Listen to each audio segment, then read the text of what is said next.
जय जगन्नाथ समस्त को वेलकम।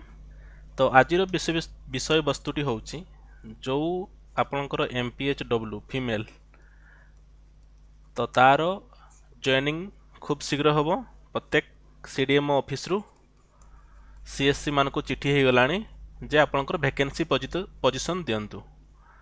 तो वैकेंसी पोजीशन देवे विदिन 3 डेज।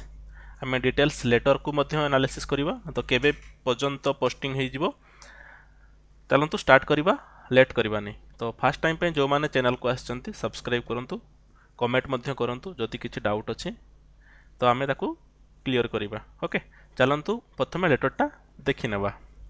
ये होछि आपनकर लेटर टी हेछि आजि कौन लेटरटा हेछि देखंतु सीडीएमओ आपन लेटर करछंती आज का डेट रे 3 अक्टोबर 2024 कहा को लेटर करछंती मेडिकल अफसर इंचार्ज ऑफ ऑल सीएससी ता सहित superintendent of all SDH ADPHO W ADPHO FW ADPHO VBD और डीपीएम एनएचएम। तो सब्जेक्ट कौन अच्छी the furnishing of up to date data vacancy position of MPHW female.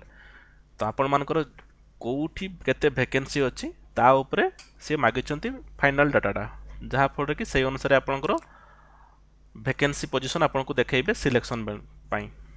तो चलतु देखि नेबा कौन अच्छी लेटर रे some of the MPHW female are likely to be filled through OSSC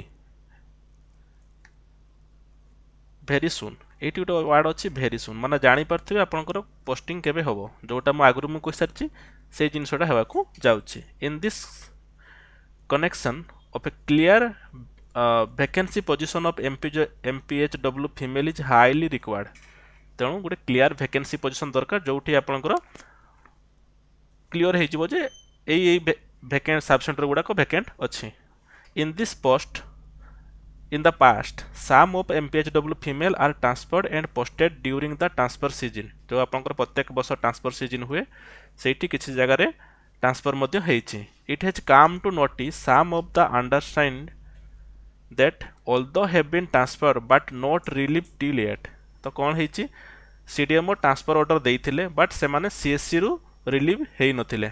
तो सही मान को पई एटा आसीछि जे से माने रिलीव हेले कि न हेले जॉइन कले कि नहले तो सेटा क्लियर डाटा सीडीएमओ को पाखरे एबे नाही। तो ताकू क्लियर करिया पई तो प्रत्येक सीएससी को मागी दिया हेछि डाटा जो आपनकर वैकेंसी पोजीशन दियो।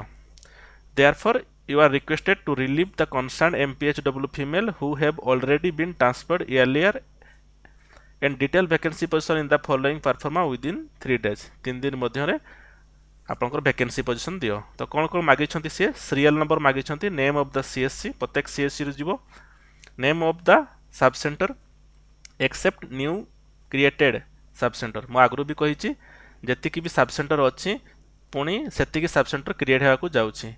आपन कही GP wise sub centre create होइछि तेणु नुआ वैकेंसी आसीजिवो आपनकर डिसेंबर 2024 भितरे एडवर्टाइजमेंट आसीजिवो।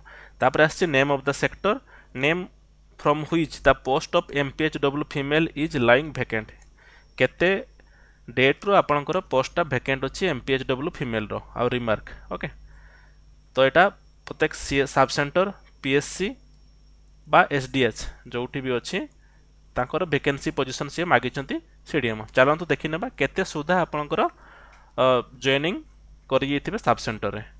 एटा होची कैलेंडर गवर्नमेंट कैलेंडर आपन जानि थिबे छुट्टी दिन रे किछि काम हुएनी। तेणु आपनकर धरि निहंतु आज हला 3 तारिख आपन नेक्स्ट वीक रे 7 8 9 भितरे आपनकर मेल को पळै जिवो आपनकर जो सीडीएमओ को पाखरु वैकेंसी पोजीशन आपनकर 13 14 आपनकर स्टार्ट हे जिवो चॉइस सब सेंटर को सब सेंटर को चॉइस करिवे। तेणु 17 18 19 भितरे आपनकर जॉइन करि जिवे सीएससी रे देन सब सेंटर रे।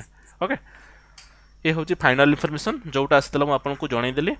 जदि आप आम चैनल को भल लगुच सब्सक्राइब करना काइंडली सब्सक्राइब करूँ और जहाँ भी डाउट अच्छी कमेंट बॉक्स रे कमेंट करूँ और आम माने ताकू कमेंट रे आपको आंसर देवाई चेष्टा करवा। थैंक यू जय जगन्नाथ।